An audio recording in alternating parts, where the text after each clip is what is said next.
Khorne here, and today I will be sharing with you what I consider to be the best start for Throt the Unclean on a legendary difficulty with very hard battles. In the guide I will be showing you how to get Erengrad to tier 5 by turn 8 and how to be able to fight enough battles afterwards to replenish your food. First thing you want to do is go into the flesh laboratory and start augmenting your unstable wolf rats to unlock cellular instability. If the cost of the mutagen goes up, it means you've gotten more than 3 instabilities, so you might want to just restart the campaign and try again. But here I probably should have restarted the campaign anyways, as well I got no additional instabilities. Yeah, don't expect that to happen in your campaign. After unlocking cellular instability, you should have enough mutagens left over to upgrade the mutant rat ogre, so go ahead and do that. Also, if the wolf rat got 3 or more instabilities, it is best you recycle it, as it is just a waste of income at that point, and it will give you a decent amount of growth fat. Afterwards, begin the first battle. Now, these first battles of the campaign will be the hardest, so you will have to be very careful about how you fight them. Send your lord and hero ahead of the army to tie up the enemy range units and use summons for that purpose as well. Then just swarm the enemy with your army and try to find a good target to use cellular instability on. After winning the battle, make sure to kill the enemy lord and take the post-battle loot option for more food. Start putting points towards Ancient Commoning with Throt and scavenge for the Packmaster. Now, you should usually have more than 60% food after doing everything how I showed you, but here I had exactly 60%, so I didn't get rid of the 10% increase to our construction cost. You should be able to have more, so begin building up Help It and start constructing the growth building.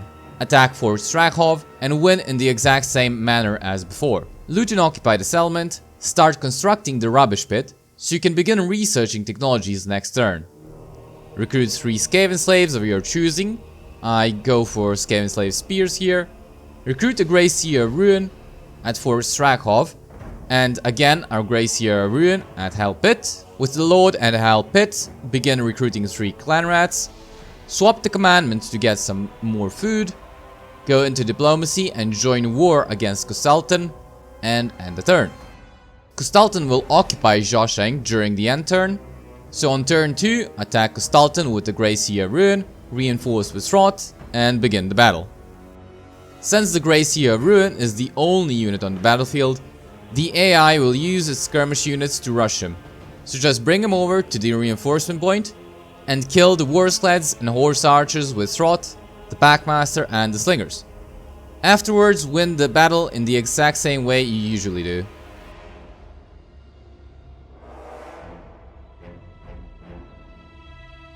Occupy the settlement and move Throt closer to Fort Ostrosk.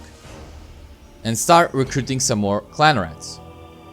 Recruit another lord at Fort Strakhov just in case, I will tell you why. With the army at Hell Pit, move towards Fort Ostrosk and put it in channeling stance. At Hell Pit, recruit another lord and start recruiting more clan rats with him.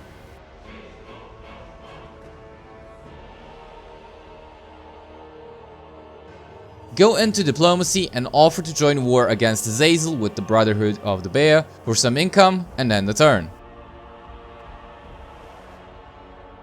Over the end turn, the army you put into channeling stance will get attacked by the Druzhina Conclave and you will either want to fight the battle manually or retreat, as there is no winning this one in auto-resolve. My recommendation is to fight it, but if you decide to retreat, you will be able to kill the army next turn using the lord you recruited at Fort Strakhov. The battle will be rather difficult, especially depending on the composition of the enemy army, but what you want to do is just hide your units and blob them up in the forest, force the enemy to blob up around you as well, and then just cast Chain Lightning and summons to kill their units.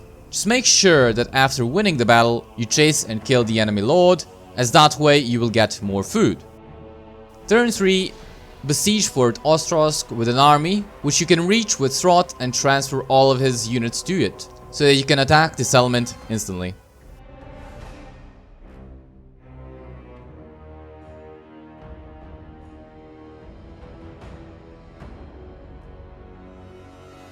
The battle is fairly simple. Use the clan rats to blob up around the gate and draw in all of the AI units. Meanwhile, use your fast units to destroy a gate opposite and charge through the settlement and capture the main points. Be careful though, as if you aren't blobbed up with your clan rats, they will take a lot more damage.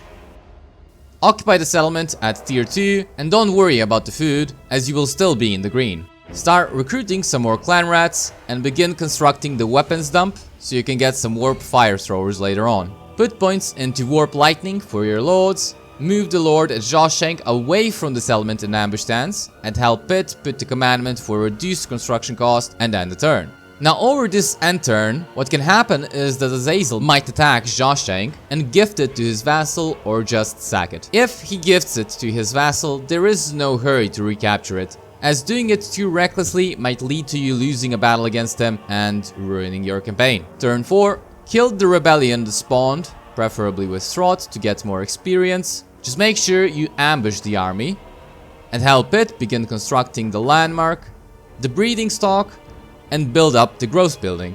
You can also demolish the barracks and get the resource building if you want for more food and growth vat. Disband one of your lords to preserve income and food and start making the lowest level lord you recruited want to rebel. Afterwards, move your armies towards Jawshank and end the turn.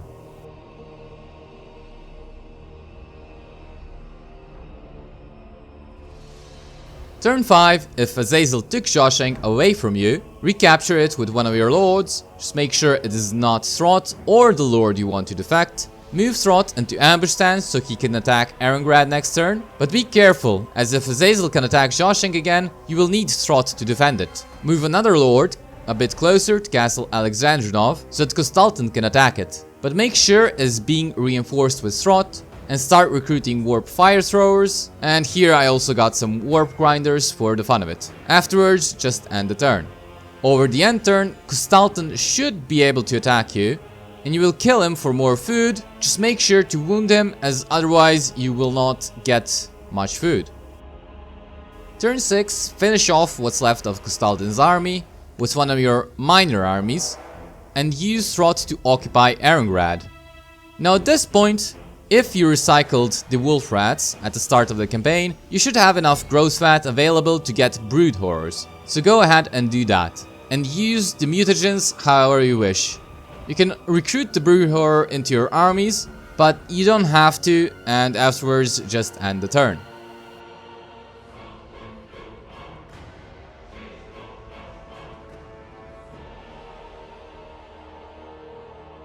Turn 7, if you manage to get one of your lords to defect, kill them so you get a bit more food, move towards Castle Alexandrinov with your armies, and with the weakest army start recruiting some Skaven slaves. Put the rest of the armies into ambush stance to reinforce, but if Azazel recaptures Jawshank again, you will need to take it back in order to have enough food capacity.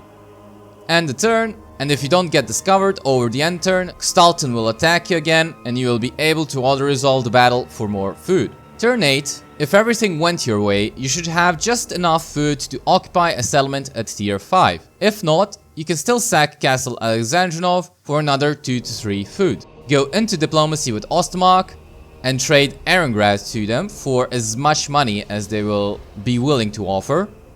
Then immediately declare war and occupy it at tier 5.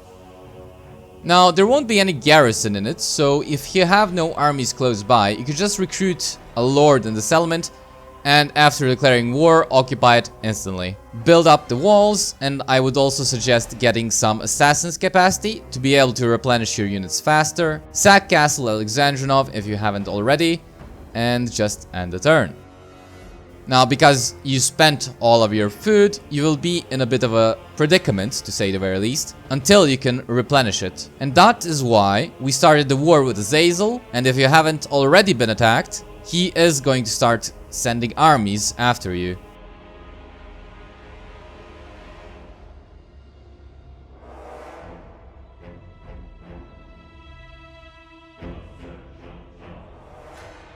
Turn 8, if any settlement is about to revolt, you can just recruit a lord to deal with it.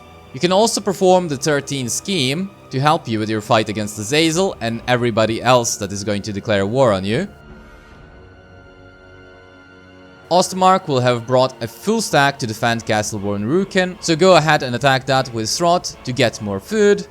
Just sack the settlement and afterwards go back to Erengrad. From here on out, it is pretty much up to you to play however you can. Because no matter how hard I try, this campaign it was very random through and through, and this is as consistent as I could get it.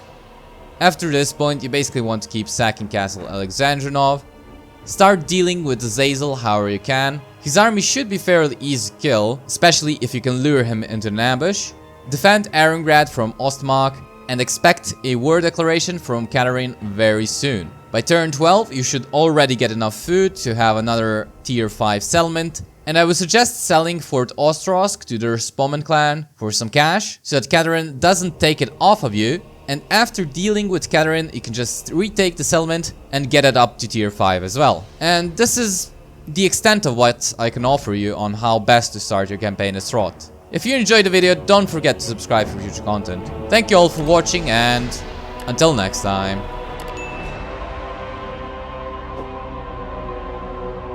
Khorne's horde fights as one.